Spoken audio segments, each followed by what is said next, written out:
নমস্কার, ইতিহাসে আপনাদের সবাইকে আবার স্বাগত জানাচ্ছি। আমরা নতুন একটা সিরিজ শুরু করেছি, সেটা হলো যে ইউরোপের ইতিহাস, এবং ইউরোপের ইতিহাসে প্রথম যে সিরিজ সেটা হলো ফরাসি বিপ্লব। ১২টা থেকে ১৪টা ভিডিওর মাধ্যমে এই ফরাসি বিপ্লবকে আমরা তুলে ধরার চেষ্টা করব এআই এবং ঝকঝকে ছবির মাধ্যমে। আমরা ইতিমধ্যে প্রথম ভিডিওটা তৈরি করে ফেলেছি। প্রথম ভিডিওর বিষয়বস্তু হলো ফরাসি বিপ্লবের রাজনৈতিক কারণ বা ফরাসি বিপ্লবের রাজার দায়িত্ব। আজকে যে ভিডিওটা আমরা দেখতে চলেছি সেটা হলো ফরাসি বিপ্লবের অর্থনৈতিক কারণ। যে কোনো বড় পট পরিবর্তনের ক্ষেত্রে বা রাজনৈতিক আন্দোলনের ক্ষেত্রে, বিপ্লবের ক্ষেত্রে অর্থনীতি খুব গুরুত্বপূর্ণ ভূমিকা পালন করে। কারণ বিপ্লব মানে আমূল পরিবর্তন ঘটায় সাধারণ মানুষ। সেই সাধারণ মানুষের যখন দেওয়ালে পিঠ ঠেকে যায়, তখনই তারা কিন্তু এই বিপ্লবের পথে এগিয়ে যায়। এবং যে বৈষম্যমূলক সমাজ ব্যবস্থা বা দমনমূলক আইন, সেগুলোর পশ্চাতেও থাকে কিন্তু এই অর্থনীতি। সমকালীন ফ্রান্সের অর্থনৈতিক সংকটকে মোকাবিলা করতে ব্যর্থ হয়েছিলেন চতুর্দশ লুই এবং অবশ্যই ষোড়শ লুই। তারা একের পর এক যুদ্ধে জড়িয়ে পড়েছিলেন, যে যুদ্ধ ফ্রান্সের মানুষ চায়নি। অযথা সেখানে অর্থের অপব্যয় হয়েছিল। তারা যেখানে ফ্রান্সের মানুষ রুটি পাচ্ছে না, রুটির দাঙ্গা হচ্ছে, দুর্ভিক্ষ এবং খরা, এমনকি প্রচণ্ড শীতে যেখানে ফসলের ক্ষতি হচ্ছে, সেখানে রাজা তার বিলাস ব্যসনে অর্থ ব্যয় করছে। এটা ফ্রান্সের মানুষ মেনে নিতে পারেনি। ফলে সামগ্রিকভাবে ফ্রান্সের এই অর্থনৈতিক সংকট যখন তীব্র হয়ে উঠল, তখন ফ্রান্সের রাজা অভিজাতদের উপর কর বসাতে চাইল, কিন্তু অভিজাতরা বেঁকে বসলো এবং তারই ফলশ্রুতি স্ট্রেস জেনারেল, তারই ফলশ্রুতি টেনিস কোর্টের শপথ এবং বাস্তিয়েল দুর্গের পতন। তাই সামগ্রিক প্রেক্ষাপটের মূল যে জায়গাটা, সেটা হলো অর্থনৈতিক সংকট, এবং এই অর্থনৈতিক সংকটকে কিন্তু তৈরি করা হয়েছিল। সমাজের উঁচুতলার মানুষেরা নিজেদের স্বার্থে অর্থনীতিকে ব্যবহার করে। তারা সাধারণ মানুষের কথা ভাবে না, তারা কর আরোপ করে, আর সেই করের টাকাতেই নিজেদের বিলাস, নিজেদের বৈভব। ফ্রান্সের মানুষই প্রথম এই অন্যায়ের বিরুদ্ধে, এই অবিচারের বিরুদ্ধে, এই শোষণের বিরুদ্ধে রুখে দাঁড়িয়েছিল, বিপ্লবের পথে অগ্রসর হয়েছিল। তাই এটাকে বুঝতে গেলে প্রথম থেকে শেষ পর্যন্ত এই ভিডিওটা আপনাকে দেখতে হবে। আমি আশা করি যে আপনারা এই ভিডিওটা দেখবেন, কেমন লাগলো জানাবেন কমেন্ট বক্সে, এবং লাইক এবং শেয়ার করবেন। চলুন শুরু করা যাক আজকের ভিডিও, ফরাসি বিপ্লবের অর্থনৈতিক কারণ।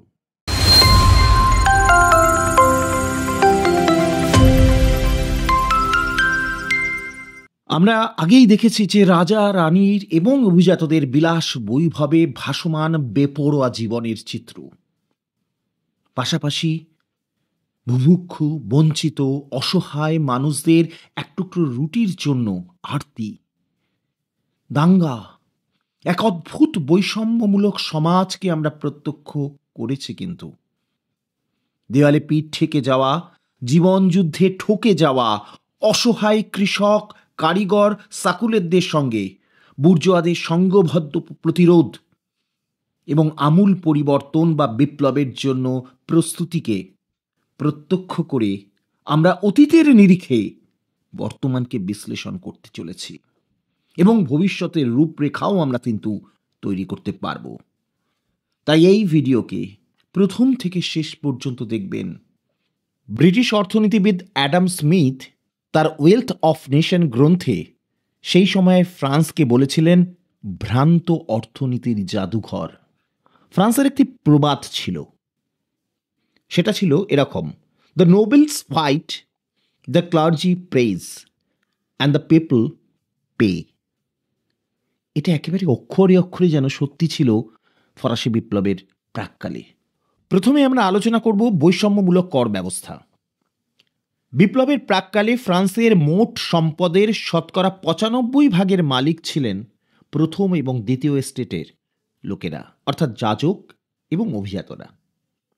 অন্যদিকে তৃতীয় সম্প্রদায় মানে কৃষক, কারিগর, সাকুলেট, বুর্জোয়ারা সম্মিলিতভাবে মোট সম্পদের মাত্র ৫% মালিক ছিলেন, অথচ তারাই মোট করের ৯৫% দিত।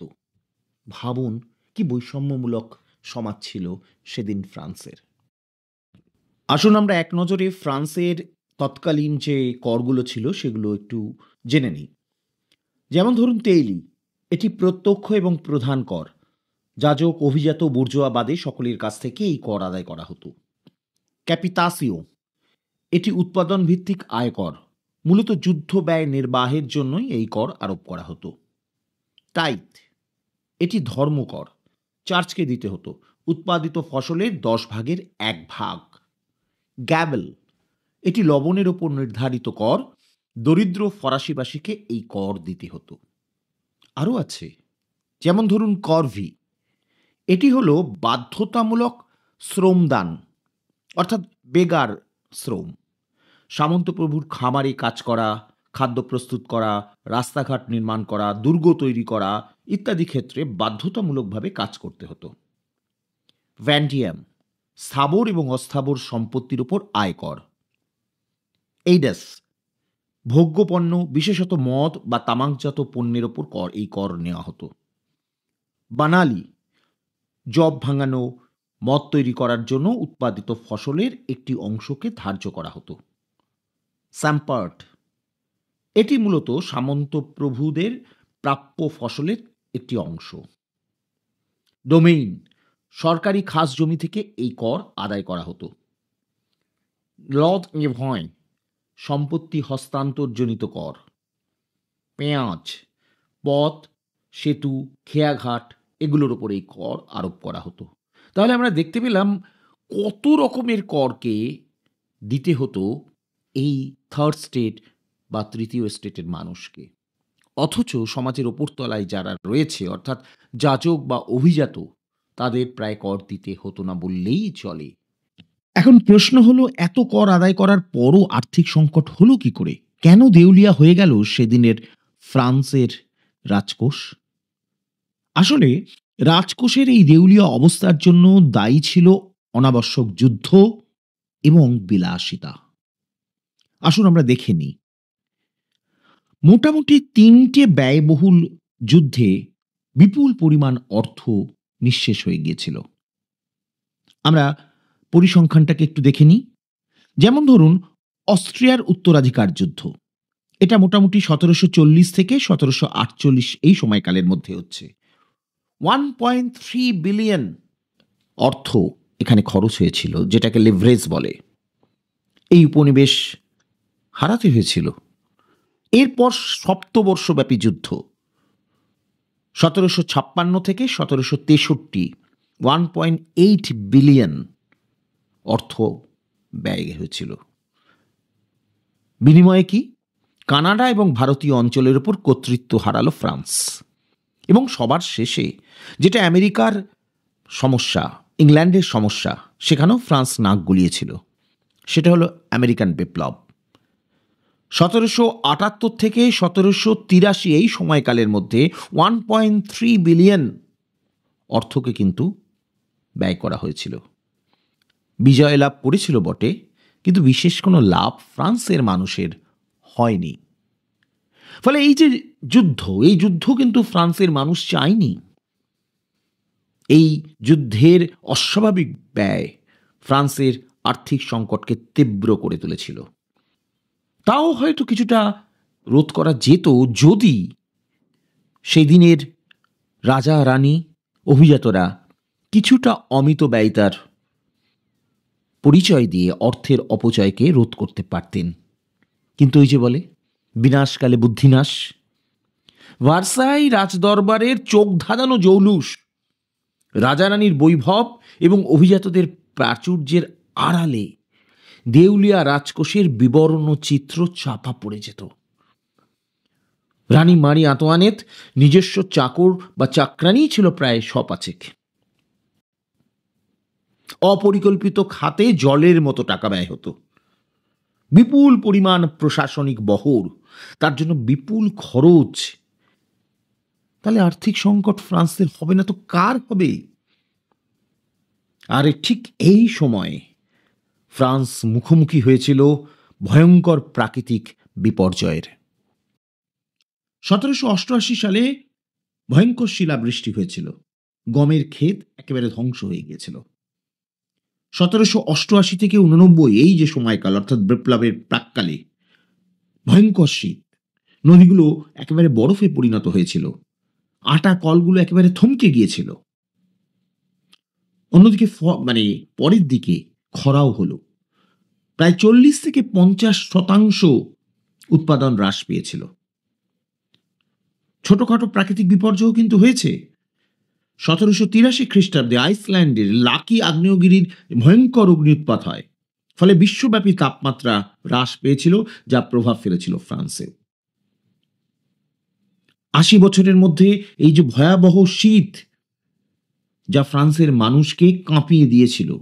ফলে এই যে প্রাকৃতিক বিপর্যয়, এই প্রাকৃতিক বিপর্যয়ে সবচেয়ে বেশি ক্ষতিগ্রস্ত হয়েছিল কিন্তু সেদিনের কৃষকেরা।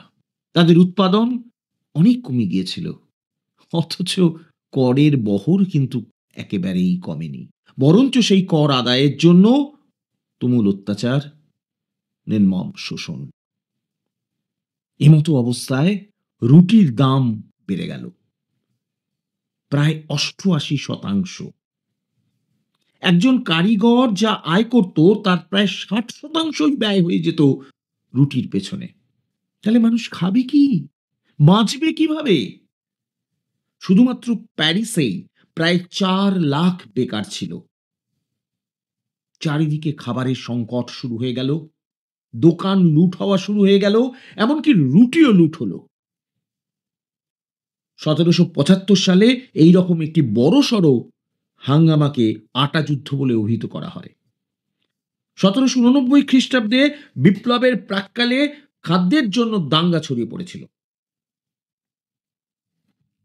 এই সামগ্রিক আর্থিক সংকট থেকে বেরিয়ে আসার জন্য ফ্রান্সের সেই সময়ের অর্থমন্ত্রী মূলত দুজন, তুর্গো এবং নেকার, বেশ কিছু প্রস্তাব দিয়েছিলেন। তার মধ্যে উল্লেখযোগ্য হল যে রাজার উচিত বা প্রশাসনের উচিত অভিজাতদের ওপর কর আরোপ করা, সার্বজনীন সম্পত্তি কর আরোপ করা, অর্থাৎ সবার সম্পত্তির ওপর কর আরোপ করা, এবং রাজকীয় ব্যয় বা প্রশাসনিক ব্যয়কে কমিয়ে ফেলা। 1787 সালের অ্যাসেম্বলি অফ নোটেবলস বা অভিজাতদের পরিষদ তুর্গোর এই প্রস্তাবগুলোকে প্রত্যাখ্যান করল। 1781 খ্রিস্টাব্দে নেকার একটি রিপোর্ট পেশ করেন, যেখানে বলা হয় রাজকীয় অপচয়ের তথ্য দিয়ে তাকে কিভাবে রোধ করা যায় তার কথা, কিন্তু তাকে পদচ্যুত করা হলো। অর্থাৎ বিনাশকালে বুদ্ধিনাশ। কিন্তু ষোড়শ লুই আর্থিক এই সংকট, সামাজিক বিশৃঙ্খলায় নাজেহাল হয়ে পড়লেন। ষোড়শ লুই শেষ পর্যন্ত অভিজাতদের ওপর কর আরোপের প্রস্তাবে সায় দিলেন, কিন্তু অভিজাতরা রাজার এই পদক্ষেপকে অস্বীকার করলেন। তারা বিদ্রোহের ভঙ্গিতে জানিয়ে দিলেন যে রাজার এই কর আরোপের কোনো অধিকার নেই, একমাত্র এই অধিকার আছে স্টেটস জেনারেলে। তারা স্টেটস জেনারেল অধিবেশন আহ্বান করার দাবি জানালেন। এটাই হলো অভিজাত বিদ্রোহ। ঐতিহাসিকদের মতে এই অভিজাত বিদ্রোহের মাধ্যমেই ফরাসি বিপ্লবের প্রাথমিক পর্ব শুরু হয়ে গিয়েছিল, যা শেষ পর্যন্ত ফ্রান্সের বৈষম্যমূলক সমাজ ব্যবস্থা এবং সামাজিক সংঘাতকে অনিবার্য করে তুলেছিল। পরের ভিডিওতে আমরা ফরাসি বিপ্লবের সামাজিক কারণ আলোচনা করব। অষ্টাদশ শতাব্দীর শেষ ভাগে ফ্রান্সের ভঙ্গুর সমাজচিত্র আমরা তুলে ধরব। অবশ্যই কিন্তু এই ভিডিওটি শুধু নয়, আগামী ভিডিওগুলোও দেখবেন। আমরা একটা নতুন জগতে প্রবেশ করব। সবাই ভালো থাকবেন, সুস্থ থাকবেন। আমরা আবার দেখা করব। ধন্যবাদ।